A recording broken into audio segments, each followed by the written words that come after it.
क्या आप लोगों ने कभी सोचा कि मोदी जी का जो पहले सन 2014 से सन 2019 और सन 2024 तक जो जलवा था वो जलवा बचा है?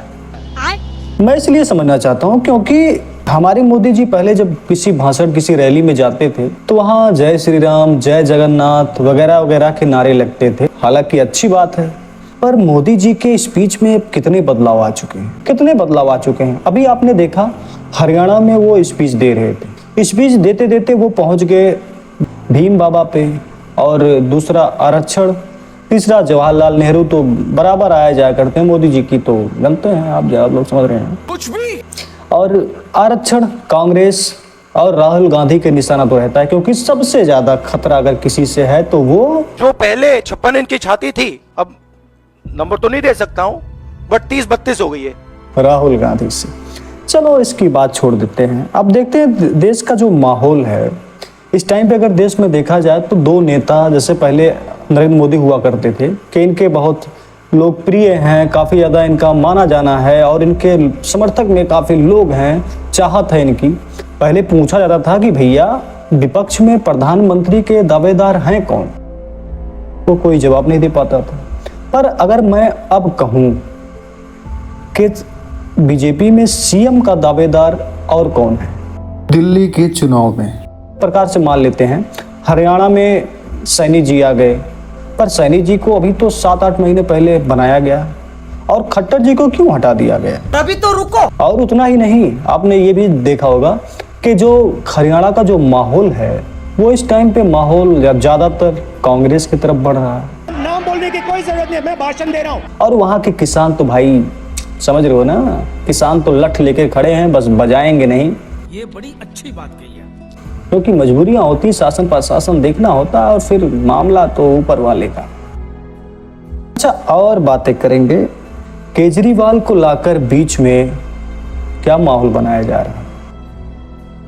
ने सोचा कि केजरीवाल को बाहर बेल करवा देते हैं, लेकिन जिसने भी सोचा और जिसने भी करवाया उनकी बेल, अब सोचो इतने महीने से उनकी बेल नहीं मिल पाई, लेकिन जब भी इलेक्शन का माहौल होता है तब उनकी बेल मिल जाती है और वो बाहर चले आते हैं, हालांकि प्रचार के लिए आते हैं।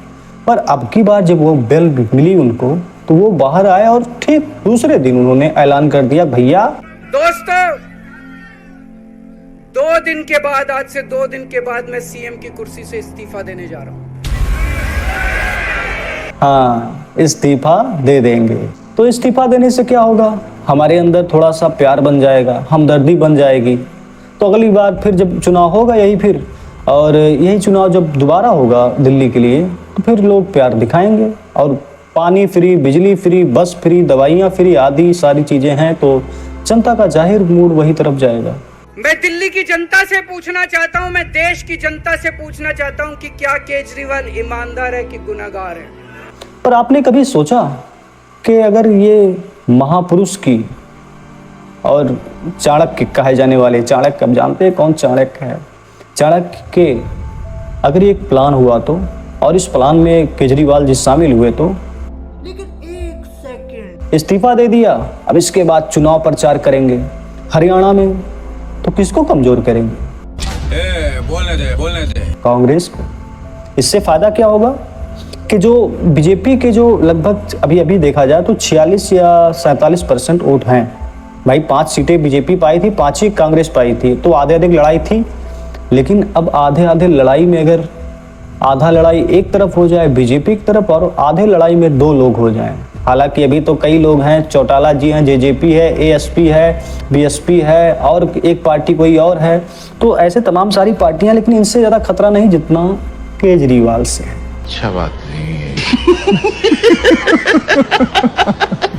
तो ये तो प्लान हो सकता है ना कि केजरीवाल को बाहर निकालो, और केजरीवाल जब प्रचार करने के लिए हरियाणा में निकलेंगे तो वोट कटेगा कांग्रेस का और कांग्रेस हो जाएगी कमजोर। ज़्यादातर उम्मीद तो ये है कि बीजेपी सरकार हो सकता ना बना पाए, पर उस जगह तक पहुंच सकती है। ये बड़ी अच्छी बात कही है भाई। 46 सीटें चाहिए सरकार बनाने के लिए, तो कहीं फिर 40 अगर और आ गई तो फिर सरकार तो बन ही सकती, क्योंकि भाई निर्दलीय तो काफी लोगों ने लड़ा है, तो निर्दलीय को मिलाकर बन जाएगी सरकार।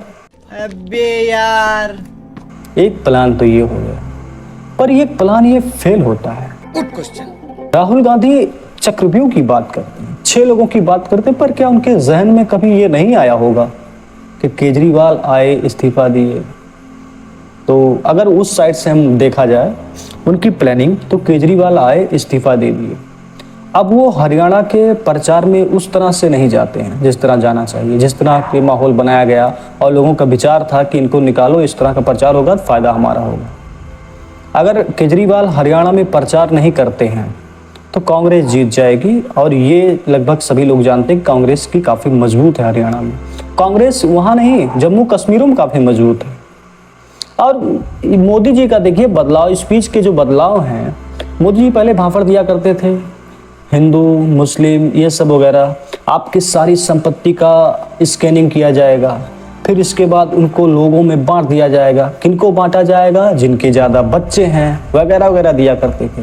और आप लोगों ने तो मटन, मुर्गा, मछली और मंगलसूत्र, भैंस तक चले आते थे मोदी जी। लेकिन अभी वो उनकी स्पीच बदल गई और वो आरक्षण और डॉक्टर भीमराव, ये सब कांग्रेस, जवाहरलाल नेहरू और पता नहीं बीपी सिंह, नरसिम्हा राव, इनके सबके पीछे पड़ गए। तो ये माहौल तो बदलता नजर आ रहा है। और जैसा कि राहुल गांधी ने कहा था कि मोदी जी, अब आपको संविधान दिखाया था ना संसद में, कि मोदी जी अब आपको संविधान के हिसाब से चलना होगा। No dharma, no Hindu, no Muslim, not at all. पर क्या केजरीवाल ऐसा करेंगे? केजरीवाल अगर ऐसा करते हैं तो इससे फायदा हो सकता है राहुल गांधी। वैसे तो राहुल गांधी ने अपनी तरफ से कोशिश की, उन्होंने कहा कि आम आदमी पार्टी को गठबंधन मजबूत करना है तो हरियाणा में उन्हें कुछ सीट दिए जाए, पर ऐसा हुआ नहीं। 90 के 90 सीटों पर आम आदमी पार्टी चुनाव लड़ रही। ये तो भाई साहब माहौल गड़बड़ हो रहा है, किसके पक्ष में जा रहा है। मगर अगर केजरीवाल प्रचार नहीं करते हैं और अब वापस कर लेते हैं समर्थन, मतलब अपने जो प्रत्याशी हैं उनको पीछे कर लेते हैं, कांग्रेस उतनी मजबूत हो जाती है, तो इससे केजरीवाल का फायदा ये होगा कि हो सकता है दिल्ली में उन्हें पूरा अवसर मिले फिर से सरकार बनाने की, महाराष्ट्र में कुछ सीटें मिले, और जितने भी विधानसभा की सीटें मतलब चुनाव होंगे वहाँ सीटें उन्हें मिल सकती हैं इंडिया गठबंधन के तहत में। पर देखा जाए कांग्रेस भी, जम्मू कश्मीर में देखो सपा यानी कि समाजवादी पार्टी, अखिलेश यादव भी वहाँ लड़ रहे हैं, तो गठबंधन होता तो उन्हें भी कुछ सीटें मिलती, पर उम्मीद चांस है, अभी क्लियर नहीं हुआ। महाराष्ट्र सब में हो सकता है, मगर ऐसा नहीं हुआ। और केजरीवाल हरियाणा में गए, अपनी दुख की बात और अपने केस की बात बताई, लोगों की सहानुभूति और उनका प्यार हमदर्द मिला, तब तो कांग्रेस के लिए माहौल बिगड़ सकता है। अगर नहीं गए, समर्थन में उतरे इंडिया गठबंधन यानी कि कांग्रेस के, तब तो बीजेपी गई। अब सोचो जरा, सोचने की बात है। माहौल किसके तरफ में जाएगा ये केजरीवाल डिसाइड करेंगे। केजरीवाल की सरकार दोबारा दिल्ली में चुनाव होंगे। वैसे केजरीवाल तो कह रहे हैं कि बस महाराष्ट्र, और जब ये महाराष्ट्र के चुनाव उसी साथ यहाँ भी हो जाए, पर देखते हैं, इतना आसान तो है नहीं। जिस चुनाव को 1 तारीख से हटा के 5 तारीख कर दिया जाता है, हरियाणा के चुनाव को किसी वजह से, महाराष्ट्र का चुनाव हरियाणा के साथ होना था पर उसको बाद में कर दिया गया किसी वजह से। क्या लगता है आपको? चाल चाल चाल, ठुमुक ठुमुक कर चाल। और केजरीवाल आने से क्या होगा? केहू आई परदेसी हमसे प्यार करेला। आपकी क्या राय, आप कमेंट में ज़रूर बताइए, क्योंकि बहुत बारीकी से मैंने आपको ये सारी बातें बताई। धन्यवाद, नमस्कार।